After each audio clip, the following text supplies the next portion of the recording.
Hello, Terry. How are you today? Great. So thank you so much for joining us here at Lackawanna College, Towanda for our information sessions. We appreciate your time and your experience you're going to share with us, and hopefully you will be able to provide some input and some advice on any students who are interested in a potential business degree. All right. So first question I wanted to get into right after that with you is if you could tell us a little bit about yourself as well as your business. Let's see. I'm married. I have 5 children. I have lived in this area all of my life, other than going to college. I have a bachelor's of marketing from Penn State a long time ago, and more recently an MBA from the University of Maryland. My business, I like to describe it, I mean, it's a financial advisory practice, but what does that mean? I like to say that I help people arrange their financial lives to meet the goals that they're trying to achieve. Perfect. So tell us a little bit about your career. What kind of led you to actually starting your own business? I got out of college and I didn't really have a great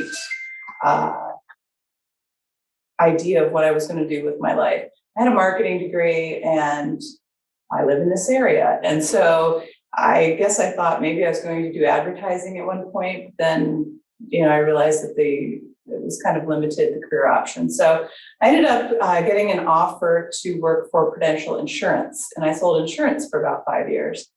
And then a local bank called me and wanted me to start their financial services department. So I worked there for 17 years. And then I decided to go out on my own. That's a pretty big decision to leave an employer to start your own business. What do you think was the biggest catalyst for you to start your own business? I'd love to say I was inspired to be an entrepreneur and all of those kind of things, but you get to a certain point in your career sometimes, I think, and you get tired of other people being in control of your destiny.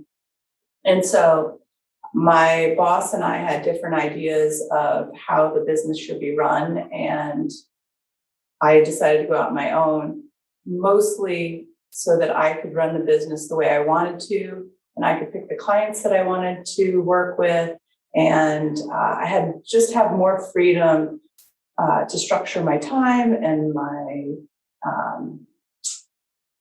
the offerings that I'm going to do and how much I'm going to charge for them.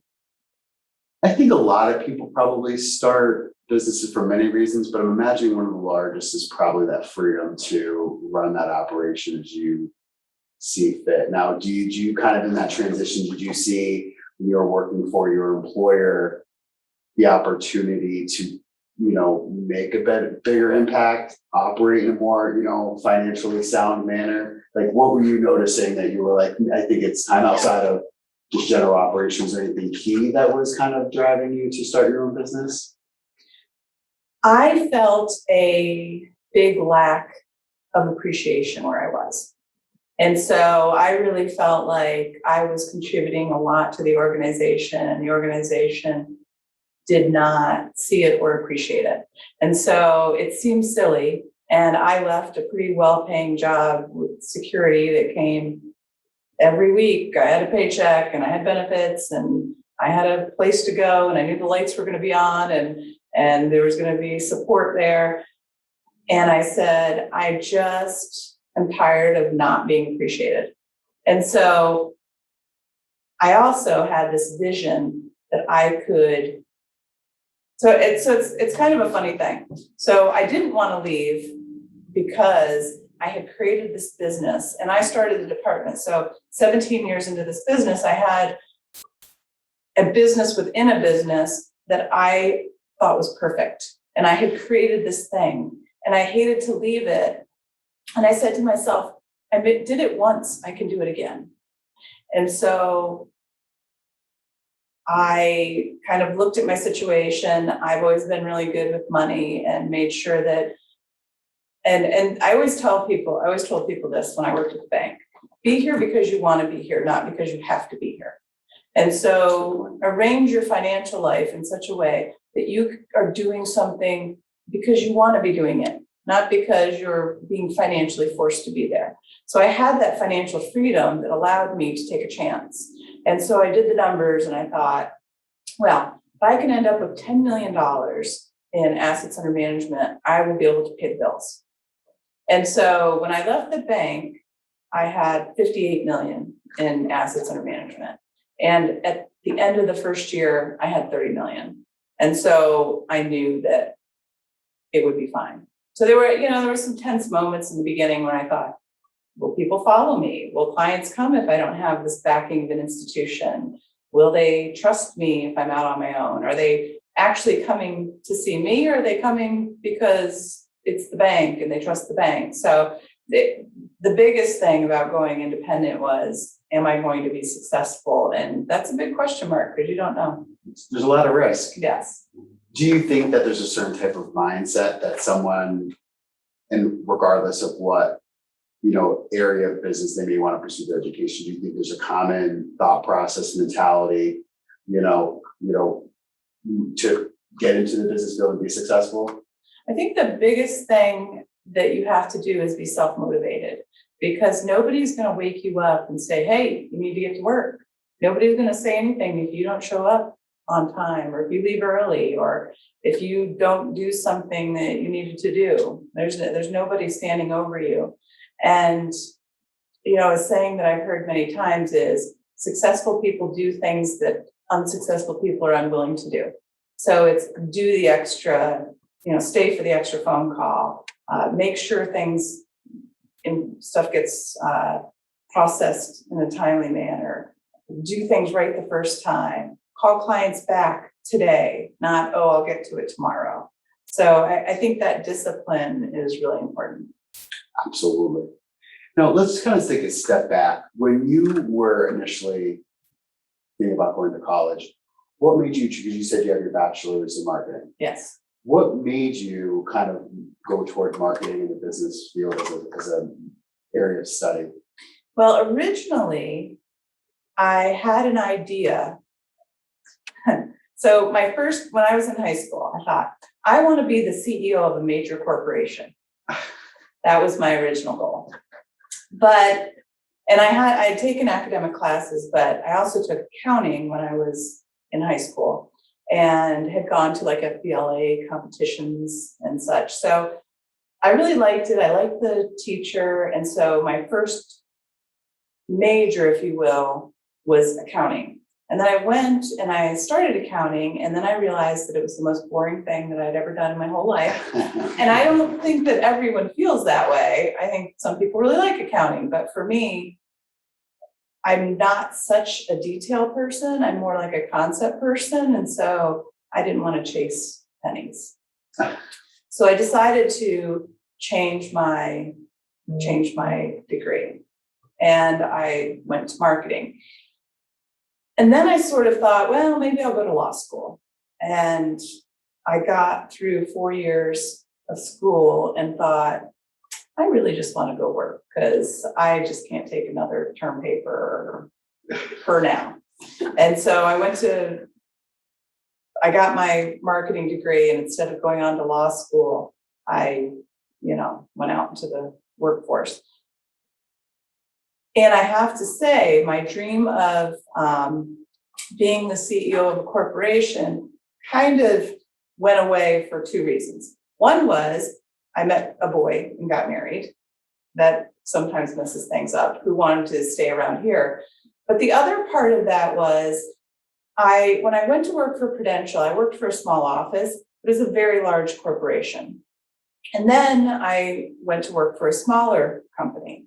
And I realized that corporate politics, especially on a high level, was not something that I was interested in pursuing or wanted to do, even on a small level, because at one point they had talked to me about applying for the CEO position at the bank that I was at. Okay. And it entails a lot of schmoozing that I'm just not interested in doing.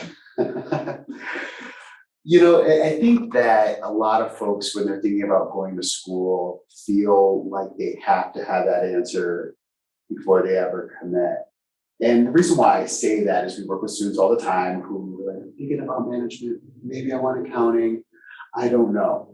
And what we always like to tell them, and I wanted to seek your input, regardless of what business related degree, whether it is marketing, accounting, finance, would you agree that there's a lot of overlapping skills, and at some point, all of those areas kind of touch each of those areas? That if you ever wanted to transition, like kind of you did from marketing into more of a, finance, management type role, that there is that kind of overlapping aspect to it, or would you disagree? No, I think that a lot of things are applicable, and I was thinking about this when when you were talking to me about talking, and I thought, even if your major is not business, you probably should take business courses, because anyone who wants to be a business owner, I think, needs that basic understanding of accounting and marketing and finance. So many people are good at the business that they do, but they're not necessarily good at the business part of it. And I think the business part is really important if you want to be successful and make a profit. I think you bring up a really good point. Specifically in this country, everything is a business. Your lawyer's office is a business. Your medical practice is a business. This school is a business. And I think that a lot of times, I think you're absolutely right, people don't recognize that fact. And especially if they ever do want to grow, it's probably, imagine, a huge hindrance for them to actually go with another organization if they don't understand the business side of it, right? Well, it's sort of interesting because think of all the small businesses that you know, and the ones that are successful versus not successful. And it's illustrated to me very starkly with farms. And so lots of people are good at raising animals and doing crops and understanding the basics of how do I turn seed into food, or how do I milk cows? But there's a whole business side of it that's immensely important. And so many farms have failed because the owners didn't understand the importance of not being in debt so much, and what was a necessity to purchase and what wasn't, and really the business aspects of it. And some farms that maybe didn't make sense just look from the outside looking in were actually quite successful because the owners understood budgeting and marketing and how to make a living versus just understanding the actual business itself. It's like if you can grow a great crop and raise very happy and healthy animals, you have a place to sell them. What was it all for? Right. Exactly. It's something you don't think about. So let me kind of change topics a little bit here for you.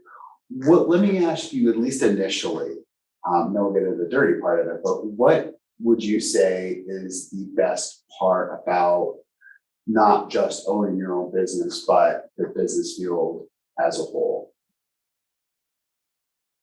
The biggest thing for me owning my own business, and this is not our first business, this is actually our fifth business between my husband and I. So I've had a lot of experience in running our own ships, if you will, and some of them have been more successful than others. So my husband started a construction company, and we've gone through the whole, do you have employees? Do you subcontract?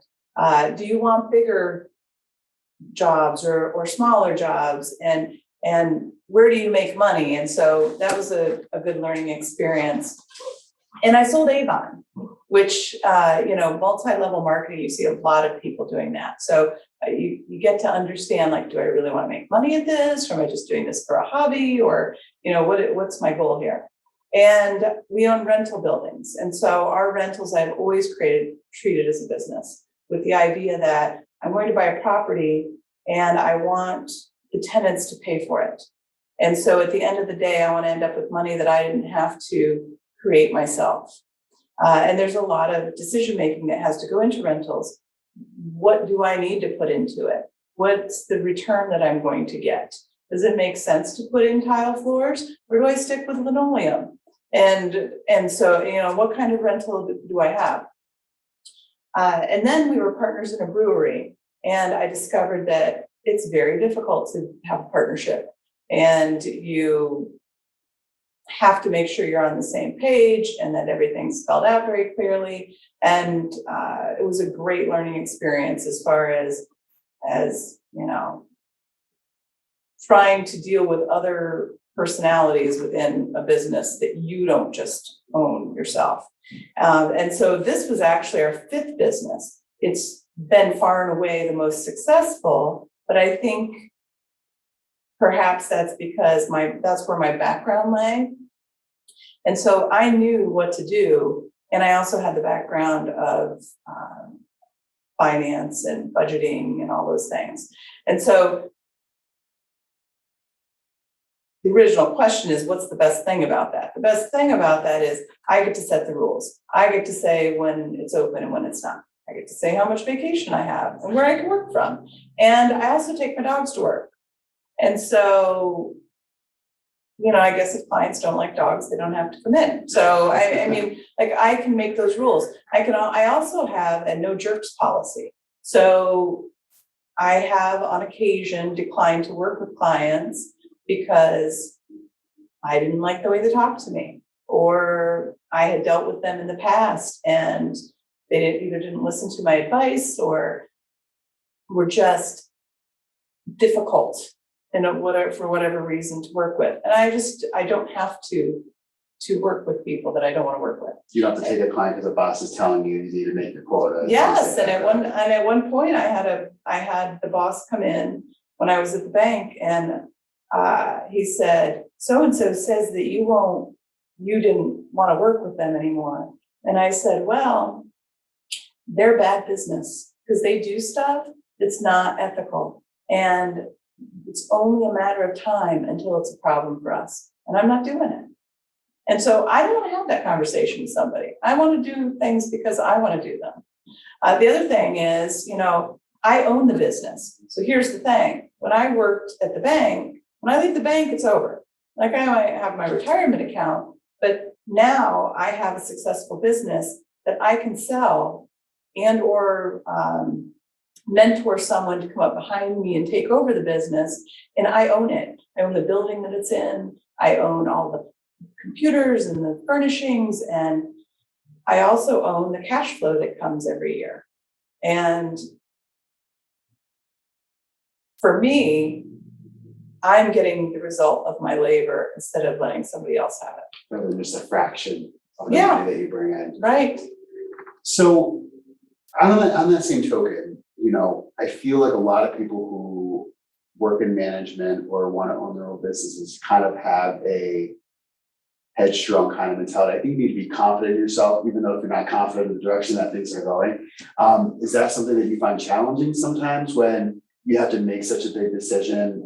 Is this the right way? Do you kind of struggle with some of those kind of thought processes, or are you just kind of ready to rock and roll, whatever happens?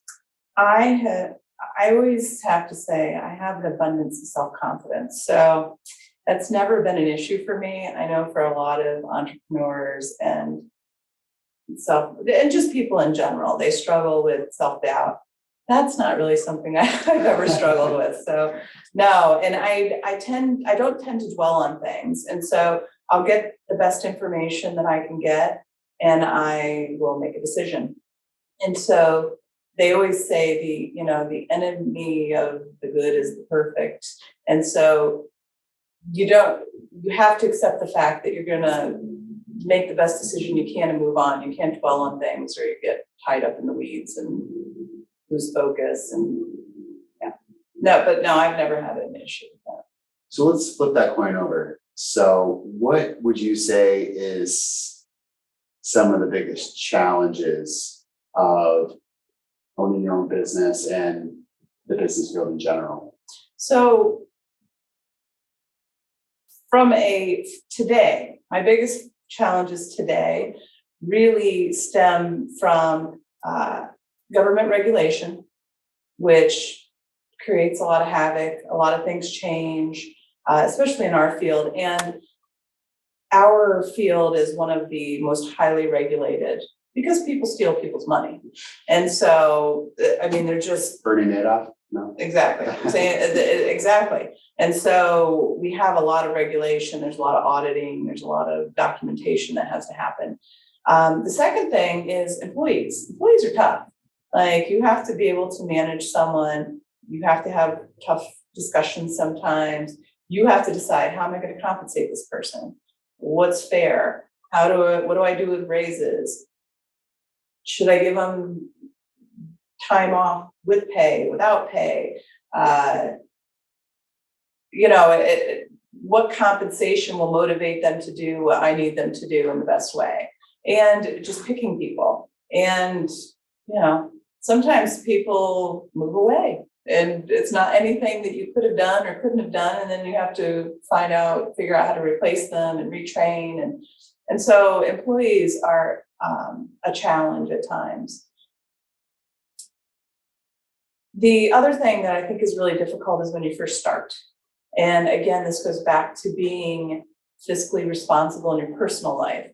Because I remember early on, I get paid from my business because it flows through a corporate structure every 2 weeks. So twice a month actually. So twice a month I get paid. And I remember one time I got $1,200 for 2 weeks and I had to make payroll.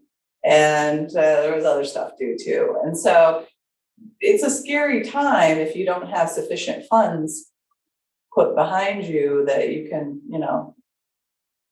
deal with the flows and ebbs of income.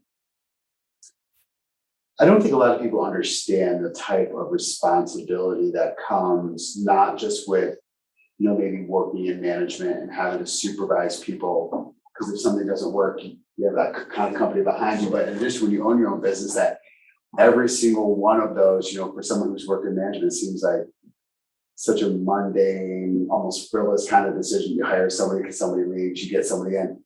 That when you own your own business, that's all comes back, especially small business. You are the property manager, you're the HR person, Yeah. you're the accounting, you do all of that. And how, for someone who may be looking at getting into that field, whether it's working for themselves or someone else, what recommendation would you have on kind of handling all of that? Is it breathing techniques? Is there a skill? What is it that you would do to suggest someone who would be getting into it? Sometimes, every once in a while, I'll feel like I'm getting overwhelmed because my to-do list is large and then phone calls are coming in and I have deadlines for taking continuing education courses, for example, or when a check needs to go out the door. So what I have learned is you do one thing at a time.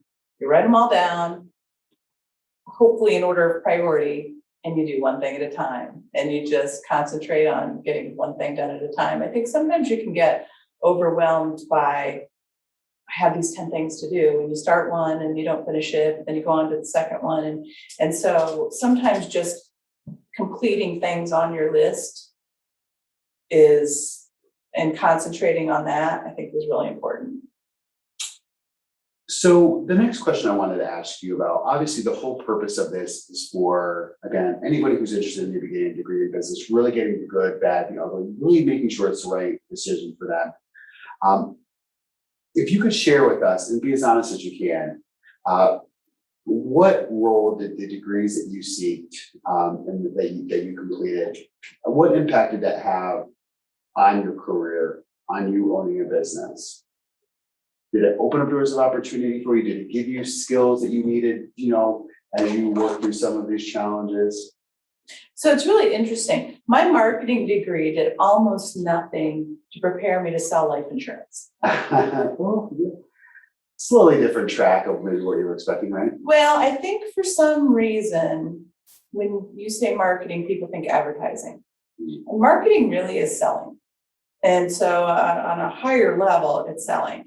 But I would at least, now remember, I went to school a long time ago. So I can't say that this Not is, that long ago. well, there was no internet, there was no email. There was a card catalog in the library. And if I wanted to go do research and use a magazine, I had to go to the library, I had to go to the stacks in the back, and I had to look for the actual magazine. And then I had to hope that nobody had ripped the pages out. And then I had to take it to the copier and make copies. So yeah, it was a long time ago. It was a long time ago. And so when I did my MBA, interestingly enough, it was all online.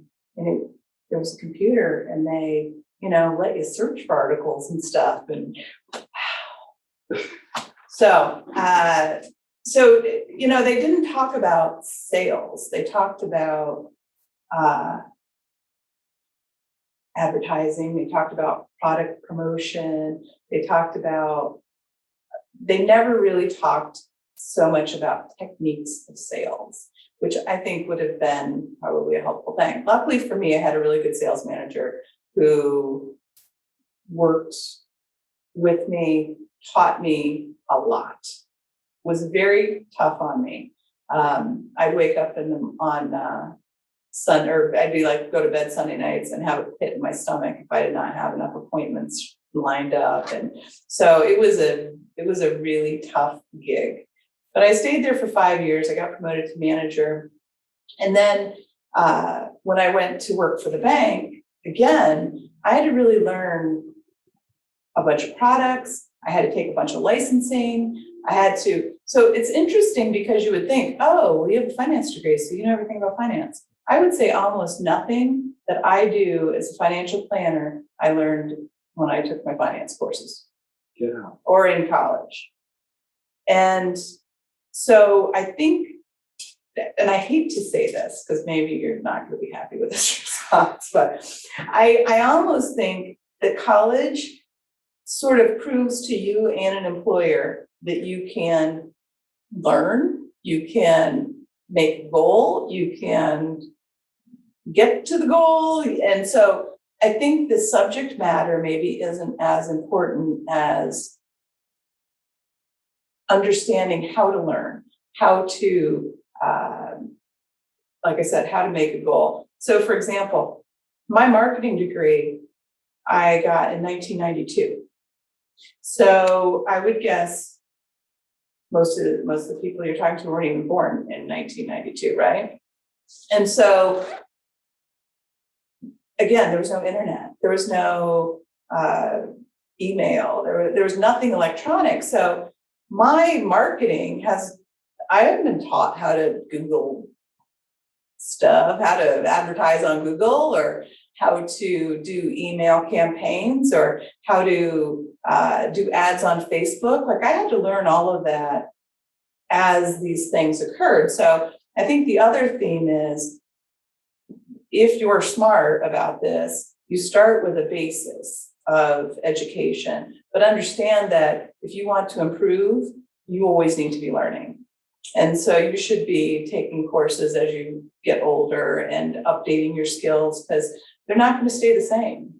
I think you bring up a really good point that I think some people are maybe either nervous or uncomfortable to talk about. And these are conversations that Denise and I have with students all the time. When the fact of the matter is that if you are looking for professional level work, they're going to require a degree. And a lot of times that could be a specific degree in a specific major, or a lot of positions are just requiring an associate degree or a bachelor degree. And I don't think people sometimes quite understand why that is. And what Denise and I talk about is literally what you just said. It shows to an employer that you can commit to something and finish something. It goes to show an employer that you have the ability and the comprehension to expand your knowledge and learn, because I've never had a job where I wasn't forced to learn my role. No matter what kind of experience you're bringing to it, you're always kind of learning. And I think that's important. And we have that conversation with some students sometimes when they're like, I don't know what I want to be when I grow up, Right. I think we have that conversation all the time. And, and as time goes on, what used to be high school required jobs, then moved to associate degrees, then moved to bachelor's degrees. And as time goes on, it's just going to progress in that direction, whether it's the economics of, I have a pool of people in my area that have bachelor's degrees. Now, if I have a master's degree, maybe that's a little bit more marketable. And that process kind of keeps moving forward. And we always try to, tell students, some students get so committed where they have to figure out what their major is and it's life or death, that they can't change it. I always tell them, find something that you're at least somewhat passionate about and finish it to the end, because would you agree? I mean, most jobs nowadays require some sort of degrees. Whether you agree or disagree with that, that's fair. But it's unfortunately the reality of the situation that we're in. Well, and I think the thing is, even if it doesn't require a degree, if you go to apply for a job and you have a degree and someone else doesn't, you're probably going to be looked at higher than the other person. It just is the way it is. Absolutely. And so, you look at your qualifications and you're going to be better off generally with a degree than without. I think the nice thing about business is it tends to be very general. So you can work in lots of different fields and apply the principles that you get from business. If I instead get let's say just a plain humanities degree or a liberal arts degree or an English degree, it's difficult to apply some of that in a lot of different fields. So I think business gives you a good background because you're going to take management courses. You work anywhere where you have to deal with people, you're going to have a background for that. If you work anywhere where you have to have a budget, and I don't know where in the world you would work where a budget is not important, you'll have a background for that. If you want to understand how businesses account for things, and at some point, like you said, everything's a business. If you decide to be a massage therapist, you're running a business. And so how much should I charge? Where am I going to work? Do I have to rent? Do I have a place? How much does all my equipment cost me? Should I rent it? Should I buy it? So it doesn't, like you said, it really doesn't matter what your occupation is. You're going to have some fundamental understanding of business. And maybe if I'm a rocket scientist, it's really important that I have an engineering degree, but there's a significant number of jobs, I think, that you can get with a business degree. Absolutely. And full disclosure, should probably disclose that I'm a business major. That's what my degree is in. But I was going to say, I thought you were going to say, I have an English degree and I take exception. Oh my gosh, no, absolutely not. That's the fact that I think business is the only thing that no matter what occupation it is, it doesn't have its grasps in. Yeah. So last and final question. For those students who are, looking for a business degree as a potential option for them for college, what advice or what suggestions would you have to them to kind of, steer them one way or another? I know it's a general question, but I figured I'd like to ask. So I actually made a list of general suggestions that I think that people who are looking for a job of anything should think about, or looking for a degree. First of all, with any degree, think of the job opportunities you have available. I think so many times you start with, because I'll talk to a lot of kids or parents and their kids are going to school and they'll say graphic design. And while I think that's super admirable and I think it's probably fun, I think, where are you getting a job in that?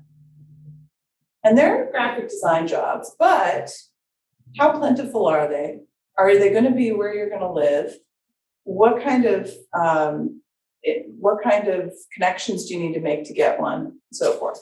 I've seen a lot of graphic design people making ads for local newspapers, and I can tell you that that's not very profitable. It's true. Number two, business is important. Even if you do something else, take them as electives. And we really touched on this. Make sure that you have an idea of how you make a business profitable. That's a really important thing. What company would want an employee to have that mindset? Yeah, no kidding. I always say I'm not a waster. So for example, I sold a property the other day and someone sent me an envelope that had it was self-addressed stamped and I didn't use it. And I made sure I gave it back to them because I can't stand the idea of throwing 51 cents away. Like I can't stand it. And so if you have that mentality, just in general, it's going to be an asset to an employer. Number 3, I thought, look for a mentor or shadow someone who's doing what you want to be doing. So this was a great, I used to be on the Weatherston School Board, and the school board had senior projects. And so I sat in on some of the presentations, and the senior projects that Wyalusing had were great when they let them do whatever they wanted to do. And so this one kid decided to restore a old car. Oh, good out. And he had a relative, I think it might have been his father, that did body work. And so he restored this whole car, did the whole body work, turned out beautiful. He had pictures and everything. And I said, what do you want to, is that what you're planning to do when you grow up? And he goes, well, that's what I wanted to do. But in the process of doing this, I decided that is not what I want to do. So how valuable is that experience? And I think we don't place enough emphasis on that. I would agree with that. The other part is having a mentor just to talk to and say, hey, I'm taking such and such, or I have these options for classes. What would you recommend? Or is there something that I should, be looking for? I just think having someone to bounce that stuff off is important. And another thing I said was work for someone else before you jump into your own business. I think it's really, really important to get to know the business. I know of an entrepreneur who worked at McDonald's, and she worked her way up from, fry cook, and she's one of the most successful McDonald's franchise owners in the country. And so, but she didn't just go buy a McDonald's, because you can do that. You can just go buy a franchise. Capital, right? Right. That amount, they don't care who you are. Right. And, but the thing is, from her working there and understanding how that worked from the bottom up, it gave her a unique perspective on how do I make this work. And the number 5 things is the last one. Watch the debt you take on. If I see one thing that is not good for college is people coming out of it with $125,000 worth of debt and thinking that that's okay. And it's not okay. And because it really ruins your ability to do other things going forward. I just had a client who had a ton of debt. It was probably over $125,000. And she was just drowning in it. She wanted to buy a house, and she lives in an expensive part of the country. And I said to her, I can fix you, but guess what? You can't buy the house, and you can't have a kid, and you can't get a new car. And she spent $2,600 a month for 4.5 years to pay that college debt off. And it's done. And the original plan was 6 years. So she got it done in 4.5, and she paid everything else off. And now she just put a bid on a house, and she had it down. It was a great thing, but she was extremely disciplined for 4.5 years.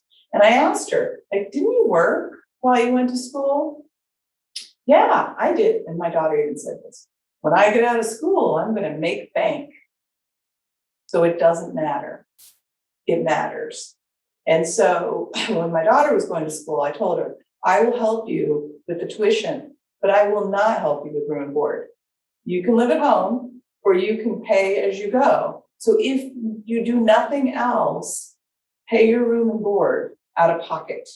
You can work, believe me, there's lots and lots of time. These people who, maybe if you're a rocket scientist, you don't have the time to work, but everybody else has time to work.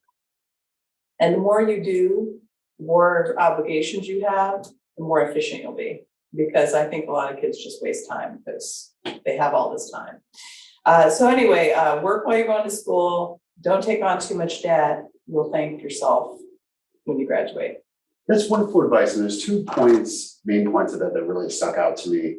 And one of those was your suggestion of work, if you are an entrepreneurial small business mindset, to work for someone else first.